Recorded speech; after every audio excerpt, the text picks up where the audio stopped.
Ciamis merupakan kabupaten yang mempunyai banyak potensi, baik berupa potensi alam dan potensi manusianya. Di antara potensi alam, di Ciamis terdapat Gunung Sawal. Gunung Sawal yang merupakan gunung yang paling penting bagi Kabupaten Ciamis, khususnya bagi masyarakat sekitar, yaitu ketergantungan atau pentingnya sumber mata air yang digunakan oleh masyarakat Ciamis. Beberapa sungai bersumber dari mata air Gunung Sawal. Di antaranya yang sungai terbesar yaitu Sungai Citanduy. Selain fungsi kebutuhan air, Gunung Sawal merupakan tempat hidup bagi flora dan fauna. Di antaranya yaitu macan tutul Jawa. Macan tutul Jawa yang merupakan ikon dari lambang Jawa Barat. Kelestarian alam, keharmonisan sosial tidak semata-mata tumbuh di masyarakat Ciamis. Hal tersebut didasari oleh masyarakat Ciamis dari dulu hingga sekarang masih memegang teguh nilai-nilai budaya dan kearifan lokal yang ada. Di sekitaran Gunung Sawal masih terbukti banyak situs-situs tinggalan sejarah Kabupaten Ciamis, khususnya peninggalan Galuh. Di antaranya ada Cipanjalu, ada Situ Lengkong, ada Geger Emas, ada Citerong, ada Kertabumi atau disebut juga Prabudi Muntur. Itu merupakan tinggalan-tinggalan Galuh yang berada di sekitar Gunung Sawal. Di antara beberapa situs yang tadi, ada beberapa situs yang sangat penting bagi Kabupaten Ciamis. Di antaranya ada Karangkamulyan. Karangkamulyan merupakan tempat pusat dari kepemerintahan Galuh. Raja yang terkenal di sana di antaranya adalah Sang Manara atau Ciung Wanara. Di sana kita bisa melihat benda-benda peninggalan kerajaan-kerajaan Galuh. Kemudian kita bergeser ke sebelah utara, ada yang disebut dengan Astana Gede Kawali. Astana Gede Kawali merupakan tempat pusat kerajaan Galuh juga.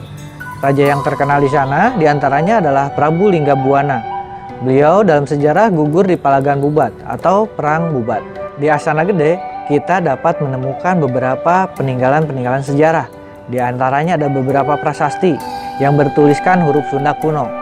Yang paling utama, yang paling penting adalah kata-kata yang menjadi simbol atau slogan Kabupaten Ciamis, yaitu Mahayuna Ayuna Kadatuan, yang tertera dalam salah satu prasasti yang ada di Kawali. Selain prasasti, kita juga dapat menemukan beberapa tinggalan lain, yaitu berupa makam. Di sana terdapat makam dari seorang penyebar agama Islam, yaitu Adipati Singacala dan Pangeran Usman. Situs-situs tersebutlah yang menjadi bukti adiluhungnya peradaban Galuh yang sekarang menjadi Kabupaten Ciamis. Begitupun raja-raja yang pernah memimpin di Kerajaan Galuh sampai sekarang turun-temurun diteruskan oleh generasi-generasi penerusnya. Imbanagara. Imbanagara merupakan wilayah penting bagi Kabupaten Galuh karena dulu Imbanagara menjadi pusat kepemerintahan Kabupaten Galuh. Ketika itu, bupati yang memimpin di Imbanagara yaitu Raden Adipati Arya Panji Jayanagara. Beliaulah yang memindahkan pusat kepemerintahan Kabupaten Galuh dari Gara Tengah ke Imbanagara.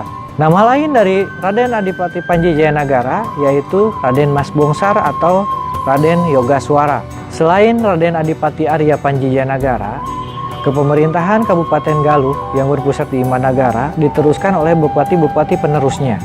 Di antaranya yaitu Raden Adipati Anggapraja, Raden Adipati Angganaya, Raden Adipati Sutadinata, Raden Adipati Kusumadinata I, Raden Adipati Kusumadinata II, Raden Dalem Jagabaya, Raden Adipati Kusumadinata III. Setelah Raden Adipati Kusumadinata III, ada 3 bupati penyelang, yang akhirnya tahta kebupatian dikembalikan lagi ke terah asli bupati-bupati terdahulu, yaitu Raden Tumenggung Wiradikusuma. Beliaulah yang memindahkan pusat pemerintahan Galuh dari Imbanagara ke Dayeuh Anyar, yaitu Cibatu, yang sekarang menjadi kota Ciamis. Kemudian bupati diteruskan kembali oleh putra-putranya atau generasinya, yaitu Raden Adipati Adikusuma, Raden Adipati Kusuma Diningrat, dan terakhir Raden Adipati Kusuma Subrata. Dari situlah Kabupaten Galuh berdiri. Dengan mengenal budaya dan sejarah Galuh, kita dapat mengambil banyak nilai-nilai positif yang terkandung di dalamnya. Di antaranya adalah spirit kegaluhan. Spirit kegaluhan yang sekarang digalakan oleh bupati kita, Pak Herdiat Sunaria, yang diantaranya menyematkan pin bertuliskan Galuh dengan logo kujang di dada kanan masyarakat Tatar Galuh Ciamis, menandakan bahwa spirit kegaluhan harus tertanam di jiwa-jiwa masyarakat Kabupaten Ciamis.